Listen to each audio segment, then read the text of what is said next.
Lute como uma garota. Lola Aronovitch. Relato a Márcio Padrão especial para o UOL. Há uma década, Lola é alvo de grupos de ódio e não deixa barato. Levou para a cadeia seus agressores. No dia 22 de março, a professora e blogueira feminista Lola Aronovitch escreveu que 30 seguranças e 3 carros em comboio foram escalados para protegê-la num evento na UNB, Universidade de Brasília. Havia rota de fuga programada, e a foto de um dos homens que prometeu se matar e levá-la junto foi distribuída a todos que faziam a escolta. Um deles me disse que haviam cuidado da segurança do Lula e do Dalai Lama do mesmo jeito que estavam cuidando da minha, contou. Quando houve o massacre na escola de Suzano, São Paulo, o nome dela foi um dos primeiros a ser citado pelos que comemoravam as mortes. Avisa lá, Lola, disseram seus velhos conhecidos. Os 2 exemplos servem para ilustrar o tamanho da briga da professora da Universidade Federal do Ceará contra os trolls misóginos. Ela virou a grande inimiga do grupinho, mas sabe bem como enfrentá-los. Sem medo, com desprezo, monitoramento e denúncia. Aqui, ela faz o seu relato. Me assumo feminista desde os 8 anos. Quando comecei o blog Escreva Lola Escreva, em janeiro de 2008, os primeiros textos já eram feministas. Mesmo quando colaborava com crônicas de cinema para um jornal, os textos tinham um viés bastante feminista. Mas, claro, comecei a levar o assunto mais a sério, a ler e me informar, por causa do blog. Qualquer blog ativista, não só feminista, mas de direitos humanos, LGBT, movimento negro, aceitação do corpo vai receber trolls. São pessoas com perfil muito parecido, pelo menos os meus sempre foram iguais. Homens brancos héteros, de extrema direita, muito preconceituosos com tudo e, em geral, não gostam de mulheres. Quer dizer, apreciam sexualmente. E só. São regidos pelo ódio e chamam todo mundo que não pensa como eles de gado. Eles começaram a aparecer desde o primeiro dia do blog.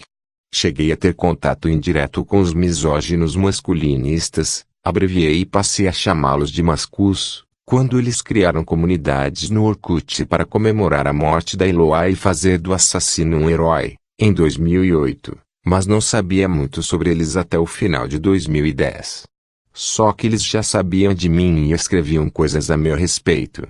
Diziam: você deve estar chorando em posição fetal depois de eu ter te xingado tanto. E eu? Oi. Nem tava chorando, não falo com eles.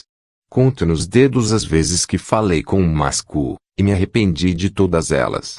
Não sei se foi porque meu blog cresceu ou se mostrei que não tenho medo, mas eles ficaram com mais raiva. Virei o alvo número 1. Eles não aceitam o fato de eu ser uma feminista que desafia os estereótipos criados por eles, de que toda feminista é lésbica e odeia homem, e não aceitam que eu ou qualquer feminista possa ser hétero e casada. Precisam ter um inimigo principal, porque se unem em torno disso.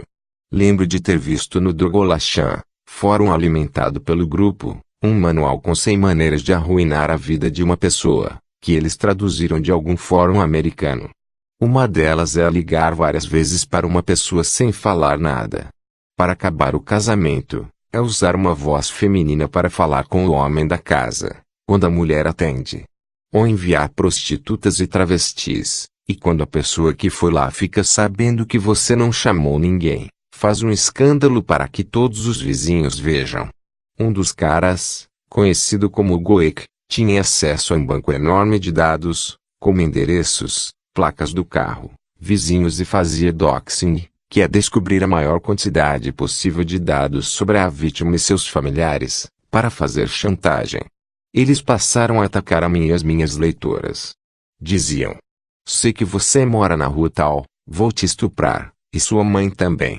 Receber uma ameaça dessas já é assustador, quando sabem seu endereço é bem terrível. Mandavam montagens pornôs, colocavam os nomes delas, com telefone, em sites de swing e prostituição, enviavam para o trabalho delas. Mandar pizza na casa de alguém é uma ameaça indireta, um jeito de dizer que sabem seu endereço residencial, e é muito fácil encontrar o endereço de alguém na internet. O meu endereço eles sabem desde 2009. Se uma moça recusou namorar um cara, por exemplo, eles consideram ultrajante e passam a atacá-la, mesmo que ela seja menor de idade e ela nem saiba por quem está sendo atacada. Descobrem o endereço e mandam vibradores, cocô. São rapazes muito frustrados com a vida, que não trabalham, estudam ou namoram. Que ficam o dia todo na internet lendo e compartilhando ódio, atacando pessoas. Anos atrás, escrevi um post humorístico com pérolas dos moscus. Por exemplo, eles acham que vivemos um matriarcado que escraviza homens, onde 20% dos homens têm acesso a 80% das mulheres. A verdadeira vítima do mundo, e das mulheres, que, para eles, são super interesseiras, seria o homem branco e hétero, que eles dividem entre alfa e beta. Os alfas se dão bem, e os betas são os virgões ou incels celibatários involuntários. Como eles. Vamos rir um pouco. Nessa época, um deles veio me convencer que até Gisele Bündchen era interesseira, porque casou com Tom Brady por dinheiro. Você dizia. Mas a Gisele é mais rica que Tom, e o cara não se dava por vencido. Ela casou por causa do green card. Para eles, não tem outra explicação. Mas, em abril de 2011, houve o massacre de Realengo. Aí a gente viu que o negócio era sério. O Wellington, o autor do crime, era um bascu, e a mídia não tratou o caso como crime de ódio, mas como tragédia ou incidente. As testemunhas e a perícia disseram que ele atirava nas meninas para o matar, e nos meninos para o ferir, mas não se tentou explicar por que ele matou 10 meninas e 2 meninos. Na época, um blog Moscou, que até então era o maior que havia, fechou sem explicação e reabriu 6 meses depois ainda mais extremista e asqueroso do que já era. Ele pregava coisas como legalização do estupro, estupro corretivo para lésbicas, legalização da pedofilia. Tinha posts como: seja homem. Mate uma mulher hoje. E já oferecia recompensas para quem matasse a mim ou a Jean Willis, que naquela época estava no começo do primeiro mandato. Ele atuou como deputado federal pelo PSOL de 2011 a 2018. Esse site de ódio foi denunciado à exaustão. Chegou a 70 mil denúncias na Safernet, ONG de combate a crimes na internet, mas era muito difícil tirá-lo do ar. A gente denunciava, aí saía e voltava um dia depois, porque não estava hospedado no Brasil, mas em vários lugares. Chicago, Malásia, Filipinas. Até que conseguimos descobrir quem eram os criadores e autores do blog.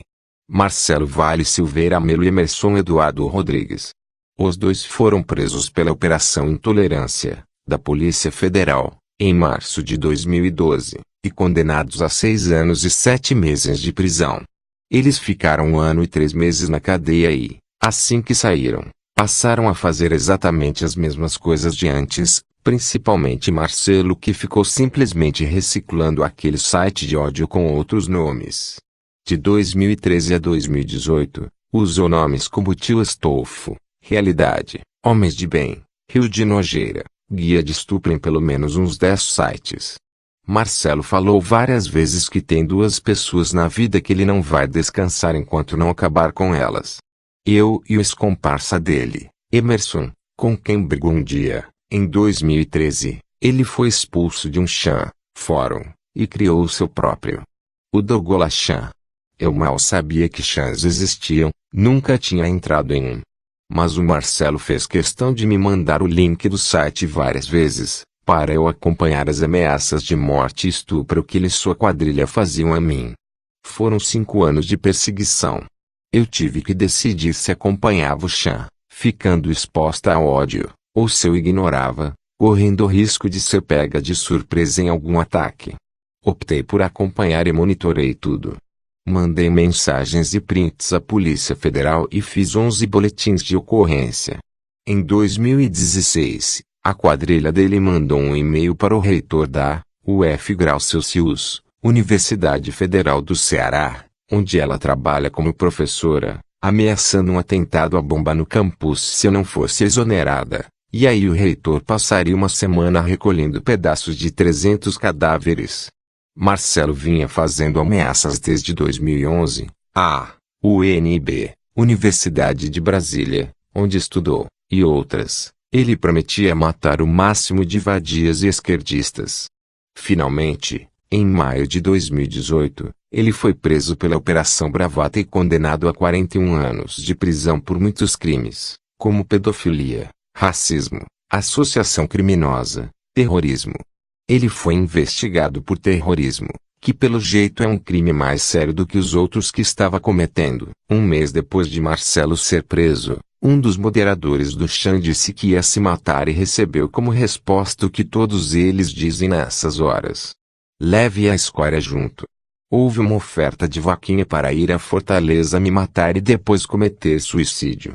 Mas ele, na verdade, saiu à rua de Penápolis, São Paulo, assediou duas mulheres que ele nunca tinha visto, atirou nas costas de uma delas e se matou. Ela morreu no dia 5 de junho. A gente diz que eles só ladram, mas não mordem. Cada vez que um atentado desses acontece, vira novo combustível para eles. Os moscos cultuam heróis que cometem massacres e recrutam rapazes frustrados para cometerem novos massacres. O Dogolachan tinha no cabeçalho a frase Biaero seja um herói, com fotos de atiradores. Monitorei o Chan por 4 anos, quando ele ainda ficava na superfície e qualquer pessoa podia entrar. Migraram para The Able Darknet, em setembro do ano passado, justamente depois dessa morte, com medo de serem investigados. E não teve um dia, nesse tempo todo, que eles não fantasiassem com o que fariam se as armas fossem liberadas. Houve muitos ataques a mim nas eleições, ataques diários, dizendo que ia me expulsar do país, que eu ia ser morta, ia ser presa, torturada, assim que o Jair Bolsonaro ganhasse. Que ia me atirar de helicóptero, que cada voto seja um rato enfiado na vagina de vocês, em uma alusão ao Coronel Carlos Brilhante, Ustra. Infelizmente, os misóginos usam do argumento da liberdade de expressão. O Marcelo diz até hoje que foi preso por crime de opinião. Para ele, fazer ameaças terroristas, difamar e caluniar pessoas é opinião. Para mim, é crime. Eles, os mascus, não querem liberdade de expressão, mas de opressão. Os ataques a mim levaram a deputada federal Luiziane Lins, do PT, a fazer um projeto de lei que atribui à Polícia Federal a investigação de crimes contra mulheres na internet. Em abril de 2018, a Lei Lola foi sancionada. Pela primeira vez, a palavra misoginia apareceu numa lei brasileira. O fato do Jean Willis ter denunciado o Brasil internacionalmente, já que não é comum um deputado sair do país por causa de ameaças, levou a justiça a reconhecer que, pela primeira vez, a gangue de Marcelo estava envolvida nas ameaças a ele. A polícia tem que monitorar esses chans, achar os que são realmente terroristas e chegar aos líderes. Ainda não acharam o GOEC, por exemplo. Uma das coisas que nós, ativistas, queremos fazer é descobrir se esses caras nos atacam de forma desordenada, via chance, ou se há alguma hierarquia ligada a um cabeça. Se, por exemplo, há uma ligação com políticos que estão no poder e que veem ativistas como seus inimigos. Não sabemos o quanto a polícia está investigando. Eu entendo que a polícia não possa falar muita coisa, para não prejudicar as investigações, mas ela não fala nada. A prisão de Marcelo me deixa muito feliz, por ele ser uma pessoa que me atacava todos os dias, que tinha como sua missão na vida me destruir. Mas a quadrilha dele continua solta e precisa ser presa. Espero que o atentado em Suzano tenha forçado a polícia a tomar algum tipo de atitude quanto à investigação dos misóginos nos chans. Pelo menos é o que eu espero. Claro que tudo isso traz o risco de trazer mais pessoas perturbadas aos chans, mas não podemos fingir que não existem. Eles não vão desaparecer sozinhos. Publicado em 29 de março de 2019.